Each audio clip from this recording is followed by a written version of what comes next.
Hello everyone, this is Mudassir Hamid. Welcome to my YouTube channel Radiance Biology Classes. पिछले videos में हमने conclude किया था अपने बायोटेक्नोलॉजी के पहले चैप्टर को, that is biotechnology principles and processes. But आज के वीडियो में हम स्टार्ट करेंगे अपना नया सीरीज ऑफ लेक्चर्स जिसमें हम बात करेंगे बायोटेक्नोलॉजी के कुछ इंपॉर्टेंट एप्लीकेशंस की. We will focus on only those applications that are mentioned in your board syllabus as well as in your NEET and AIMS syllabus. Okay, so let me tell you first about the applications of biotechnology in agriculture. उसके बाद हम बात करेंगे applications of biotechnology in medicine, right? So पहले हम बात करेंगे applications of biotechnology in agriculture.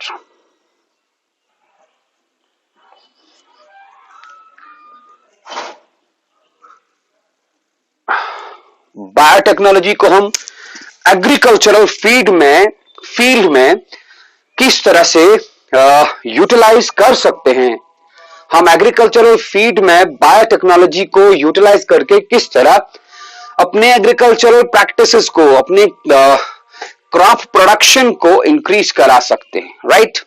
Okay,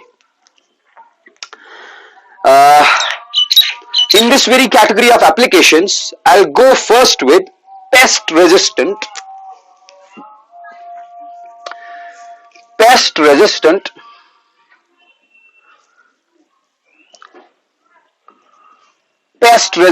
crops, right? Biotechnology की मदद से साइंटिस्ट्स ने तैयार किए हैं, बनाए हैं ऐसे crops which are resistant to the attack of the pests. Okay, दो एग्जांपल्स मैं दूंगा इसमें. The first one is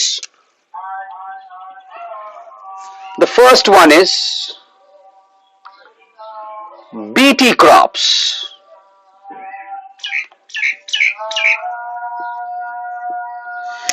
BT crops के बारे में हम थोड़ा सा बात करेंगे. Let me first tell you about this BT. What does this BT mean? क्या है ये BT? BT एक एक्रोनिम है, एक बैक्टीरियम का नाम है. Bacterium which is named as Bacillus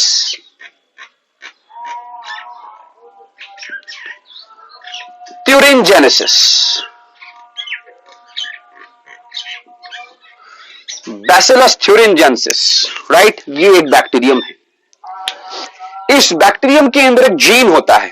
पहले हम इस बैक्टीरियम की बात करेंगे, इसमें ऐसी खास बात क्या है जिसको साइंटिस्ट ने यूटिलाइज किया. This Bacillus thuringiensis bacterium contains a gene. The name of that gene is BT gene, right? इस BT जीन को हम क्राई जीन भी बोल सकते हैं. It is also known as cry gene. Is it okay? तो Bacillus thuringiensis bacterium contains a gene in its genome. उस gene का नाम है क्राई जीन और BT जीन.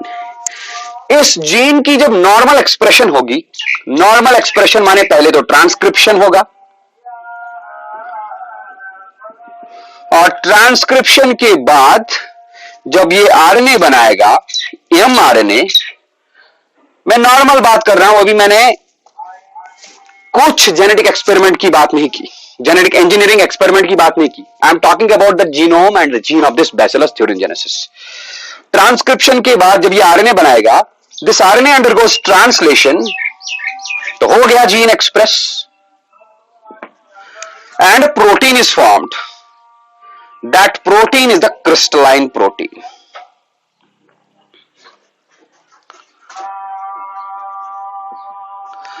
राइट? तो नॉर्मल केस में, नॉर्मल सिचुएशंस में जब ये बैक्टीरियम का जीन एक्सप्रेस हो गया, after expression it produces a protein, a crystalline protein. Crystalline protein है तो नॉन टॉक्सिक प्रोटीन, लेकिन इसकी एक खास बात है, अगर ये क्रिस्टलाइन प्रोटीन डिसॉल्व हो गया, it dissolves and produces toxic particles, right? It dissolves and produces toxic fragments. और ये डिसॉल्व कैसे होगा? It gets dissolved in alkaline pH. It dissolves in alkaline pH. Alkaline pH में जैसे ही ये डिसॉल्व हो गया, अल्कलाइन पीएच में ये डिसॉल्व होगा, एक मिनट ऊपर लिखता हूं, it dissolves in alkaline pH.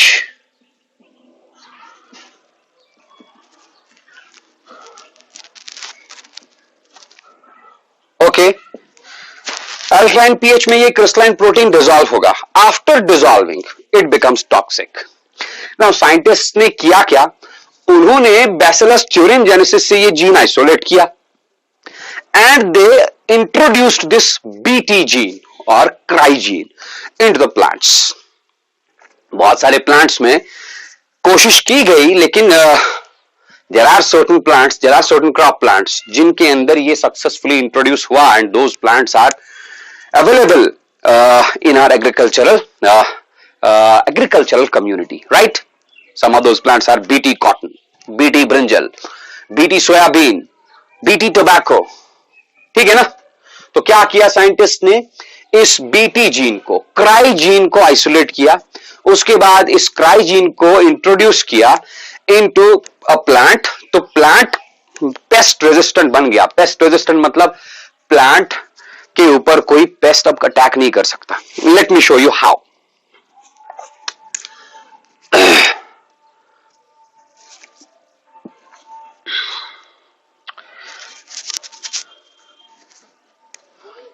Okay,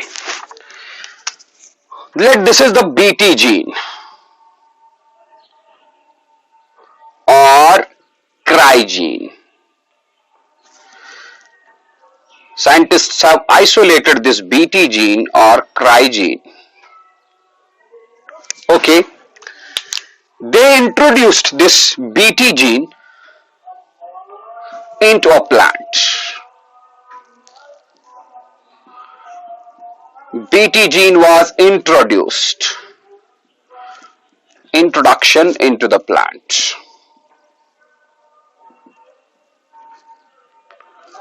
Okay, plant के अंदर बीटी जीन आ गया, राइट? कैसे प्लांट के अंदर बीटी जीन इंट्रोड्यूस किया, I have already spoken about this.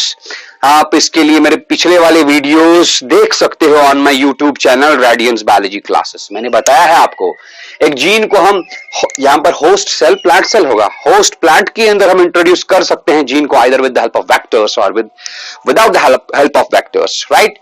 For that you can go to my YouTube channel and subscribe to it and you can watch these videos. अब देखिए, BT gene आ गया plant के अंदर. Inside this plant, inside the plant, what happens? This BT gene or cry gene, it expresses मतलब transcription, translation हो गया और plant के सेल्स के अंदर या प्लांट के अंदर क्राई प्रोटीन आ गया. क्राई प्रोटीन बोले तो crystalline protein, right?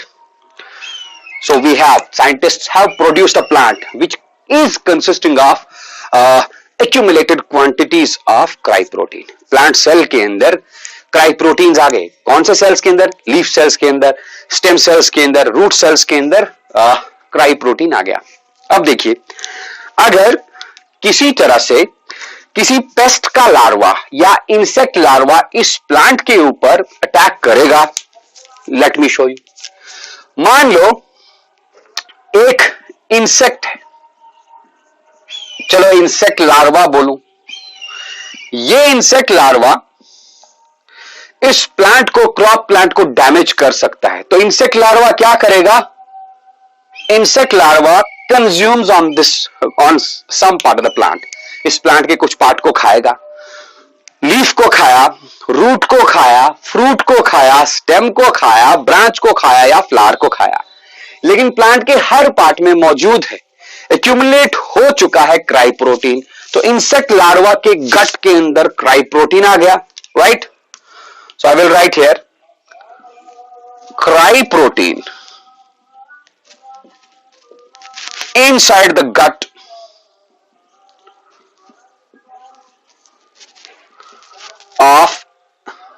insect larva, right. अब इंसेक्ट लार्वा के गट में अल्कलाइन पीएच होता है, और हम पहले ही बोल चुके हैं, we have already discussed this, alkaline pH के अंदर क्राई प्रोटीन डिसॉल्व हो गया। जैसे ये डिसॉल्व हो गया तो it will create toxic fragments. वो टॉक्सिक फ्रैगमेंट्स इंसेक्ट लार्वा के गट के परफोरेशंस करता है, मतलब इंसेक्ट लार्वा के गट को छेद करता है, फाड़ देता है। Therefore insect larva perishes, eliminates, dies, और we can say that insect population decrease हो गई, क्योंकि लार्वी मेटामॉर्फोस ही नहीं हुए into the adults, right. Okay, in this alkaline pH what happens, I will write here, cry protein dissolves.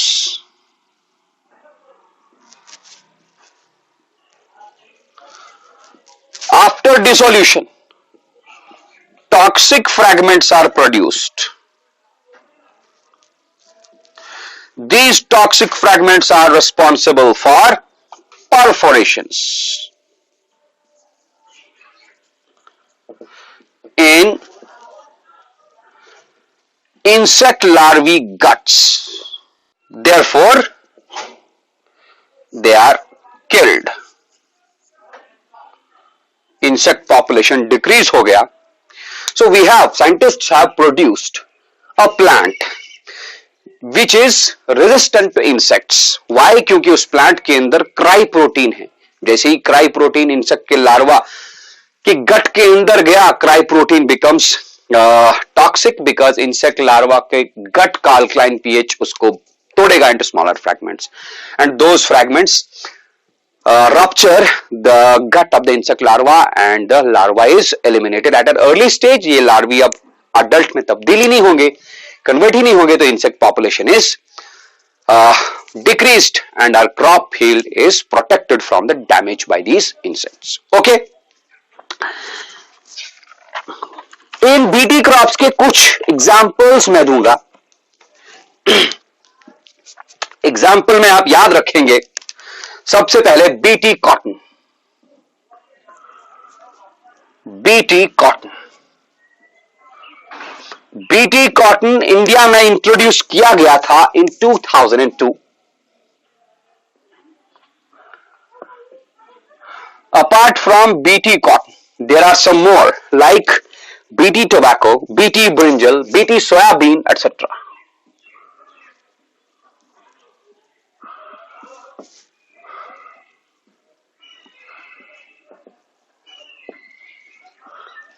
etc. So this was one of the first examples of pest resistant crops that scientists have produced by the utilization of genetic engineering, right? One more example, हमारा दूसरा example भी है, that is nematode resistant crop plants. Nematode resistant crop plants. This one is very interesting. हमारे crop plants को एक nematode infect करता है. The name of that nematode is Meloidigine incognitia, right? लेकिन साइंटिस्ट ने क्रॉप प्लांट्स को मेलोइडिगाइन resistant बनाया। कैसे बनाया? By means of a technique, by means of a technology. The name of that technology is RNA interference, right? ये देखिए, मैं लिखूं यहां पर nematode resistant crops.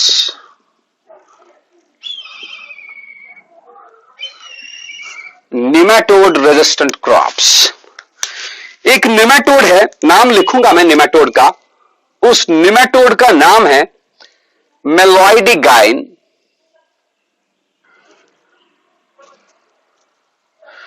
इनकॉग्निशिया।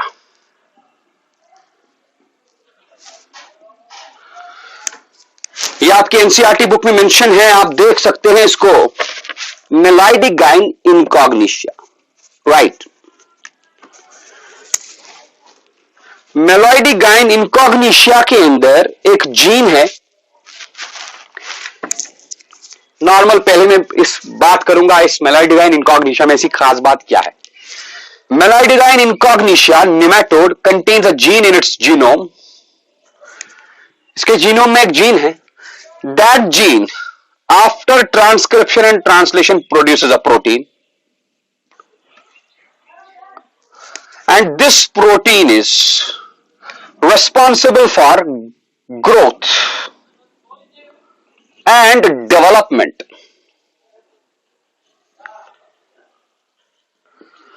of the particular nematode.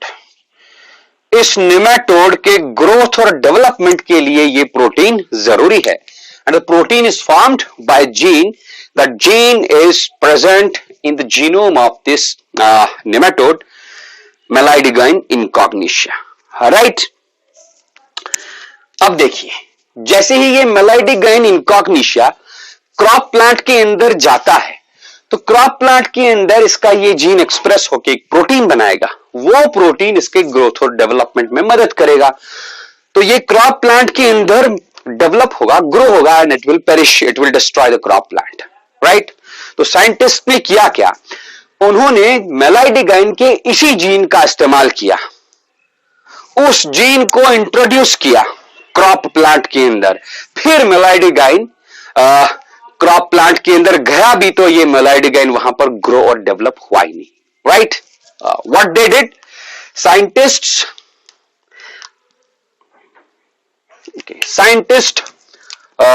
Used a technology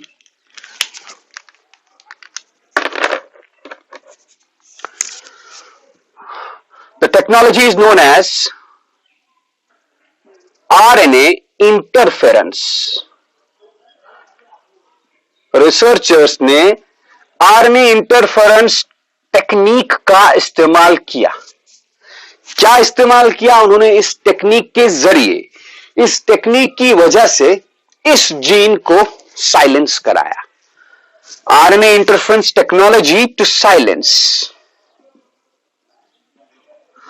the gene of the nematode, gene of the nematode.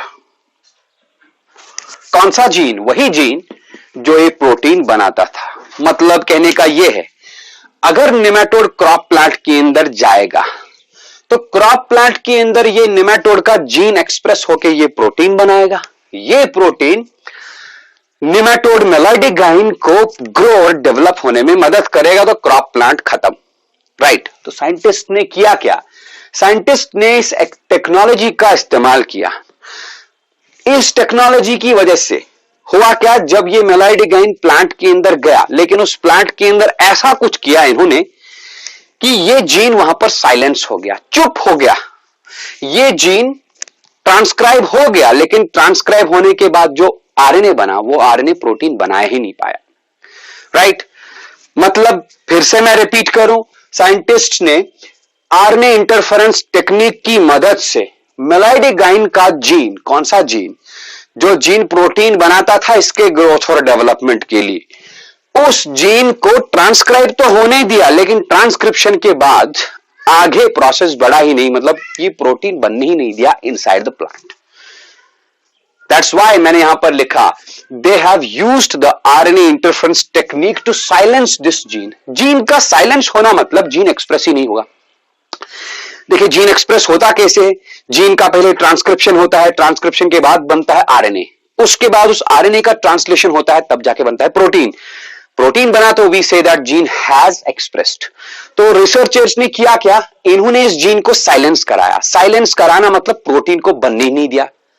Transcription हो गया gene का plant के अंदर। जब ये मेलाइडिक गाइन प्लांट के अंदर आया, प्लांट के अंदर इसके जीन का ट्रांसक्रिप्शन हो गया, आरएनए बना, लेकिन उस आरएनए को आगे प्रोसेस करने ही नहीं दिया, प्रोटीन बनने ही नहीं दिया, मतलब जीन को साइलेंस किया with the help of RNA interference technology. Before explaining how they did this, let me tell you a little bit about RNA interference technology. ये एक्सप्लेन करने से पहले हम आरएनए इंटरफेरेंस टेक्नोलॉजी के बारे में थोड़ा सा पढ़ेंगे। देखिए, बहुत ही इंटरेस्टिंग टेक्नोलॉजी है, बहुत इंटरेस्टिंग टेक्निक है। आप थोड़ा सा ध्यान रखेंगे। आरएनए इंटरफेरेंस, 2 पॉइंट लिखूंगा मैं। It occurs naturally, it occurs naturally through the production of nuclear coded pre-microRNA. It occurs naturally through the production of nucleus coded pre-microRNA। मतलब क्या है इसका? यूकैरियोटिक सेल में एक डिफेंस मैकेनिज्म होता है। एक तो हुआ immune system, leave that. Molecular level पे डिफेंस मैकेनिज्म होता है। उस डिफेंस मैकेनिज्म का मतलब नेचुरली यूकैरियोटिक सेल्स का जो न्यूक्लियस है, न्यूक्लियस के अंदर जो आरएनए है, सॉरी डीएनए है, जीन है, नेचुरली उस डीएनए से, जीन से एक प्री माइक्रो आरएनए बनता है, right. In each eukaryote there is a molecular defense mechanism. According to that molecular defense mechanism, nucleus consisting of the genes code an RNA, that RNA is known as pre-microRNA, right? उसके बाद ये pre-microRNA convert होता है into microRNA, miRNA। कैसे? It is converted into miRNA by means of an enzyme. That enzyme is known as dicer. Is it okay? तब जाके ये miRNA combine होता है किसके साथ? एक बड़े से एंजाइम कॉम्प्लेक्स के साथ। That enzyme complex is known as RISC. Then what happens? miRNA oblique RISC complex is created. Is it okay? I will repeat. Natural mechanism होता है यूकैरियोटिक सेल्स के अंदर। वो मॉलिक्यूलर डिफेंस मैकेनिज्म करता क्या है? यूकैरियोटिक सेल के अंदर का जो न्यूक्लियस है, न्यूक्लियस के डीएनए के अंदर से, जीन के अंदर से प्री माइक्रो आरएनए बनता है।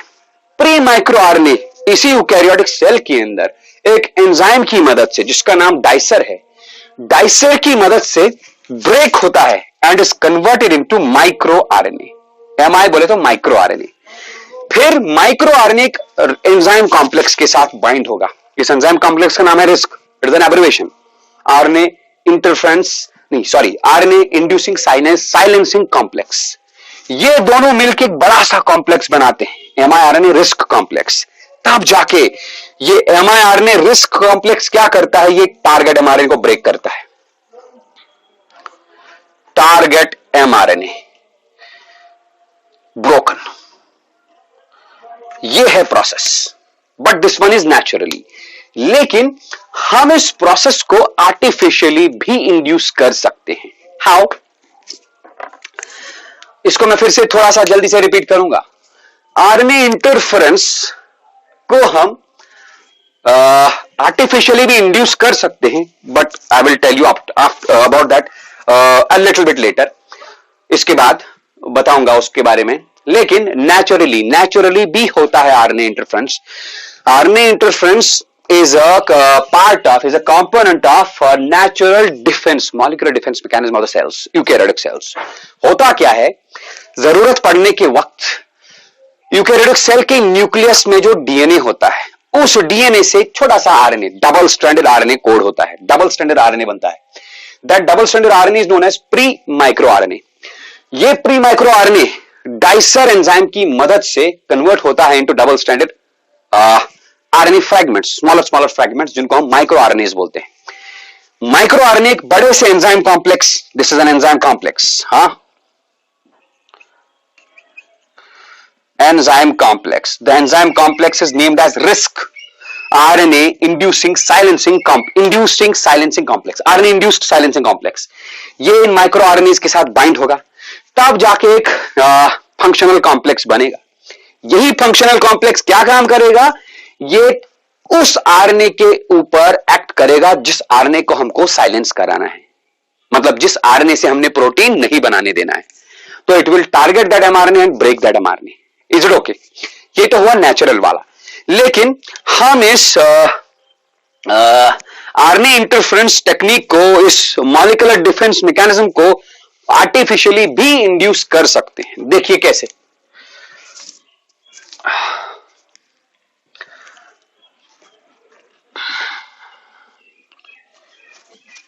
One minute.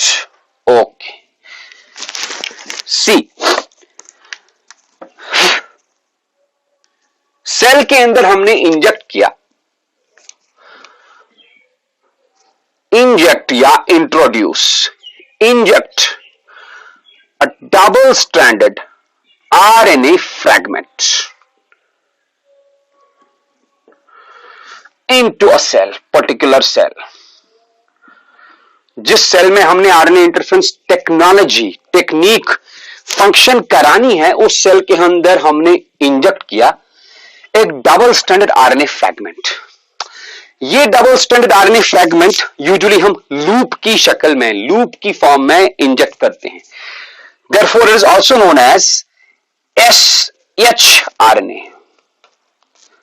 SHRNA बोले तो short hairpin RNA, right? Double stranded है. शॉर्ट मैं लिखूंगा, short hairpin RNA. I will repeat. हमने उस सेल के अंदर, जिस सेल के अंदर हमने आरएनए इंटरफेरेंस टेक्निक को स्टिमुलेट कराना है, उस सेल के अंदर हमने क्या किया, एक छोटा सा फ्रैगमेंट डबल स्ट्रैंडेड आरएनए का इंजेक्ट किया. This smaller fragment of double stranded RNA is known as short hairpin RNA. अब देखिए, सेल के अंदर ऑलरेडी एंजाइम है.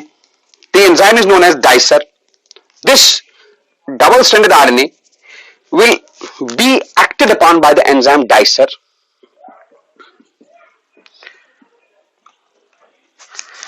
Right? डाइसर इसके ऊपर एक्ट करेगा, इसको छोटे छोटे टुकड़ों में, डबल स्ट्रैंडेड फ्रैगमेंट्स में ब्रेक करेगा. Those double stranded fragments are known as siRNAs. siRNAs बोले तो small interfering RNAs.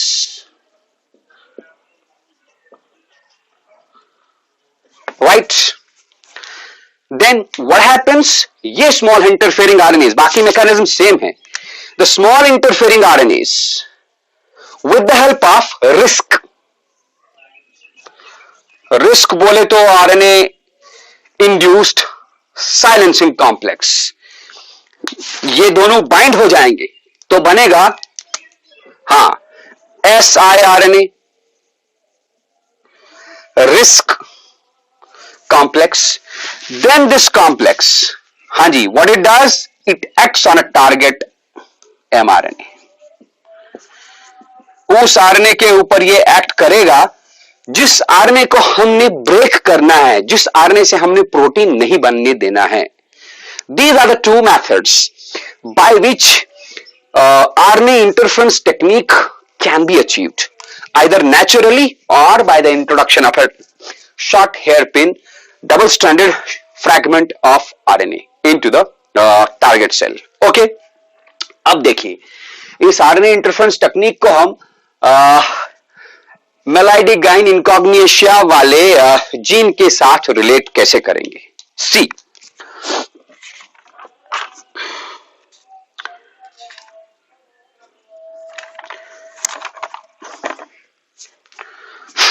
Let me rub it. तो साइंटिस्ट ने किया क्या, रिसर्चर्स ने, बायोटेक्नोलॉजिस्ट ने किया क्या, उन्होंने मेलाइडिगाइन इनकॉग्निशिया से वो वाला जीन आइसोलेट किया. कौन सा gene? That gene isolated from the Meloidogyne incognita जिस जीन की मदद से वो प्रोटीन बनता था, right. What scientists did? They isolated this gene. इस जीन को आइसोलेट किया, right? This is the double stranded fragment of gene. Then what they did? इन्होंने इस आइसोलेटेड जीन को टोबैको प्लांट के अंदर इंट्रोड्यूस किया, introduced into the tobacco plant, right? Tobacco plant के अंदर इंट्रोड्यूस किया इस जीन को, राइट? तो inside the tobacco plant what happens? Tobacco plant के अंदर होगा क्या? दिस जीन विल एक्सप्रेस, कौन सा जीन? मेलाइडेगाइन वाला जीन एक्सप्रेस होगा। एक्सप्रेस मतलब it will produce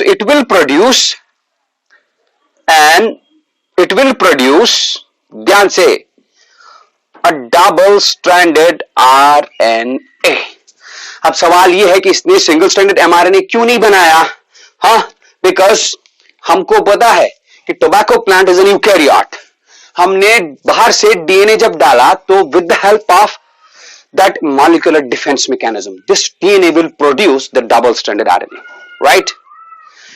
DNA gene double stranded DNA है। ये टोबैको प्लांट के अंदर गया, टोबैको प्लांट जब देखेगा कि ये फॉरेन चीज है तो इसका मॉलिक्यूलर डिफेंस मैकेनिज्म इस जीन को स्टिमुलेट करेगा, इस जीन को बोलेगा कि भैया तू आरएनए बनाएगा, डबल स्ट्रैंडेड आरएनए ही बनेगा, डीएनए से आरएनए ही बनेगा। लेकिन प्रॉब्लम ये है कि ये आरएनए में पैलिंड्रोमिक सीक्वेंसेस होते हैं। Because of those palindromic sequences, मैंने आपको पैलिंड्रोमिक सीक्वेंसेस बताया हुआ है, they are repeated sequences.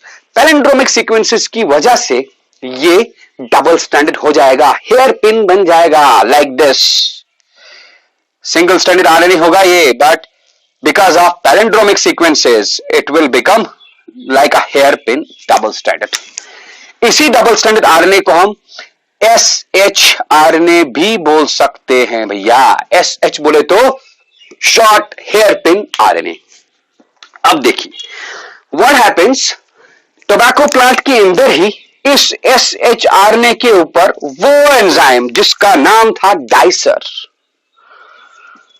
Dicer enzyme, इसके ऊपर एक्ट करेगा, इसी SHRNA के ऊपर। Therefore, this SHRNA will be broken into small double-stranded fragments. In double-stranded fragments को हम बोलेंगे siRNAs, small interfering RNAs, right?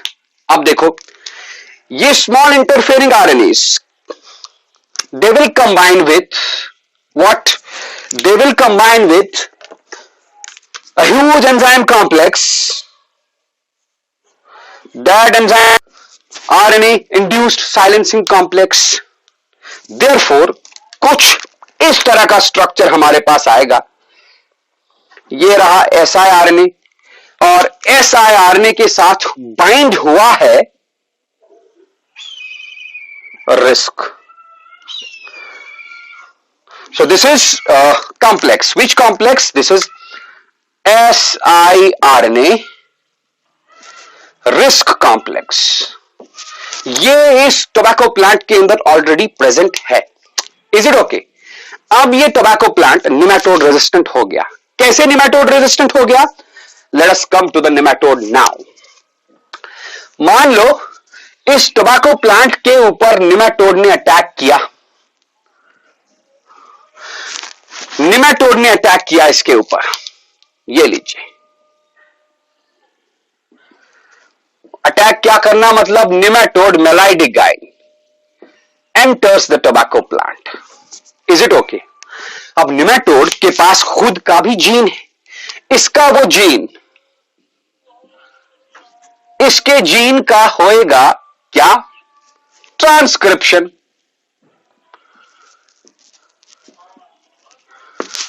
Is it okay? Transcription के बाद ये बनाएगा normal mRNA. Is it okay? Normal transcription हो गया निमेटोड के जीन का, जैसे ही ये टोबैको प्लांट के अंदर बनाएगा. क्यों? क्योंकि इस जीन को भैया प्रोटीन बनाना है खुद को ग्रो और डेवलप करने के लिए. अब होता क्या था कि इस mRNA का ट्रांसलेशन होता था, लेकिन टोबैको प्लांट के अंदर ऑलरेडी ये चीज है. व्हाट इट डज, ये जो चीज है ये आएगी यहां पर और इसके साथ बाइंड हो जाएगी.